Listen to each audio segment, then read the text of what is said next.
jug that they used in their video and microwave that for 10 minutes. Why are debunking videos always such a mess?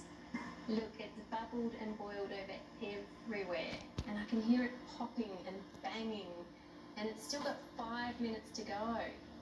I'm going to have to stop it there. I don't think that another 5 minutes will make any improvement to the outcome here. That's a waft of smoky steam.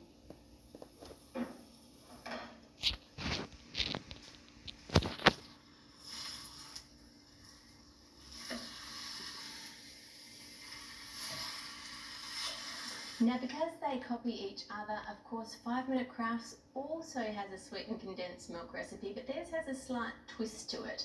If you have a look, they put their sweetened condensed milk in a bowl, but then they put that bowl inside a bowl of water, and then they put it in the microwave for 8 minutes, and you get caramel and water that are clearly not even hot, because you can just grab the bowl straight out of the microwave. But to be fair, we should try this method too. We have a bowl, add the sweetened condensed milk, put that into there. Well, at least that should keep my microwave clean. And put that in the microwave for 8 minutes this time. Now, a water bath in a normal oven ensures that there's even heating, and that's because the water itself doesn't go over 100 degrees, and it stops the outside of the bowl that the food is in from getting really hot from the oven, because it's just kind of keeping that steady temperature. But microwaves heat very differently to a conventional oven, so I don't think it's going to have the same effect, but we'll just watch and see what happens. No, that sweetened condensed milk is bubbling right up. It's going out of the bowl and into the water. Well, at least my microwave is staying clean this time. No. I spoke too soon. And I've got to clean the whole microwave again now. All right, at 8 minutes, we have burnt sweetened condensed milk. Now, believe it or not, you can actually make caramel using sweetened condensed milk in the microwave. I don't really like the taste of it, but just in case you wanted to know how to make it, this is how you do it. First of all, you take a bowl that is big enough that it's not going to boil over. Tip the sweetened condensed milk into the bowl, put it in the microwave, and microwave it for 1 minute. Now take it out and stir it, because microwaves heat really unevenly, so stirring all the way through is very important. Then microwave that for 30 seconds this time, and stir it 30 seconds and stir it, and do that a whole bunch of times. So as you can see, it doesn't really look super easy or super quick anymore to make caramel in the microwave, and it doesn't really go with the nice jaunty music.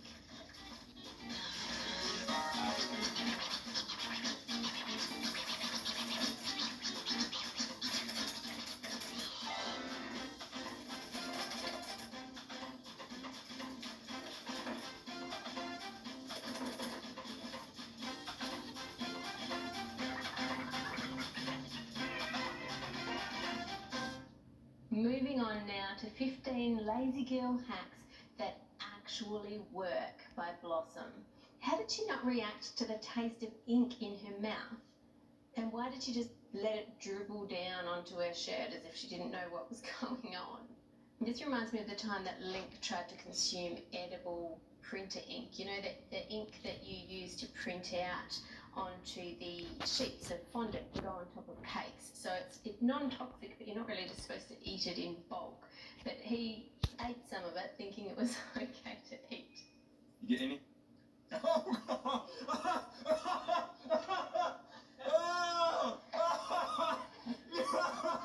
is not edible! And now, see, that I think is a normal reaction. Anyway, she gets the ink and wipes it off effortlessly off her face, and then gets her shirt and puts it in a bowl of milk, and the ink floats. You wash the shirt and it's as good as new. Well, what do you think? This actually works according to the title, so let's give it a go. I'll add some black pen ink onto the shirt, then pour myself a bowl of milk and put the shirt in. Look, the ink floats like magic, and I can just put it on the back of the spoon and take it out. And once I've taken out all the floating ink, I can lift up the shirt and you can see it's still covered in ink. So yes, some of the ink floated, but the rest is stuck to the t-shirt and doesn't come off even when you wash it. Because I'm on insulin, I need to be prepared for a low blood sugar emergency. And so do my family, friends, and coworkers. You know, my network. That's why I carry Baqsimi. It's different from other low blood sugar emergency treatments because it's given as a puff in the nose. It can be used even if I'm unconscious because it does not need to be inhaled. To get Baqsimi, put it in my nose and push firmly on the plunger until the... This next So Yummy one was sent to me by Alexander. Thank you for putting this one in. It says start here simply with these delicious 2-ingredient recipes. Now, first of all, the first recipe in this had 3 ingredients, but I'm just going to skip by that and let that one go. We're going to move right on to almond butter cookies. It has almond butter, add an egg, stir it up, put it on the trays, and you make 2-ingredient almond butter cookies. Interesting. Can you see a problem with this recipe? But I can see a problem straight away. Well, what we'll do is we'll make them so that you can see what happens. I don't think that's So gonna there are work. 2 different types of almond butter. There are ones like this that has multiple ingredients in it, like vegetable oil, maltodextrin, almonds are only 23% there, milk solids, sugar, so lots of other things in there. By comparison, this one is 100% almonds with nothing else added in. Now, the one in their video was by Wholesome Pantry, and we know that because they clearly showed it to us.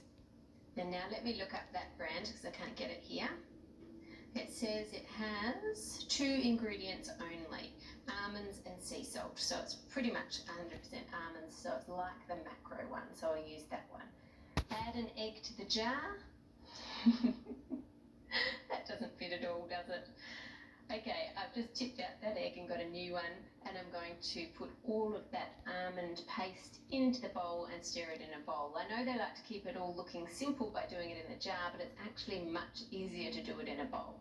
Stir it in, and it's gone the same texture as theirs did, so it's looking the same so far. And then I'm going to put it back in the jar so I can get that shot that they did, then crisscross that with a fork, and it's time to bake them. Biscuits or cookies? It's not gonna taste very good either. It tastes like sand. Yeah. If you search up an almond butter cookie recipe, you'll see that they are typically 3 ingredients, not 2. Scroll down to the ingredients here, and they're supposed to have 6 tablespoons of sugar in them for every 1 cup of almond butter. Even then, I imagine these would still be pretty dry. Just wait. Get some water. In the same video, they have a Greek yogurt.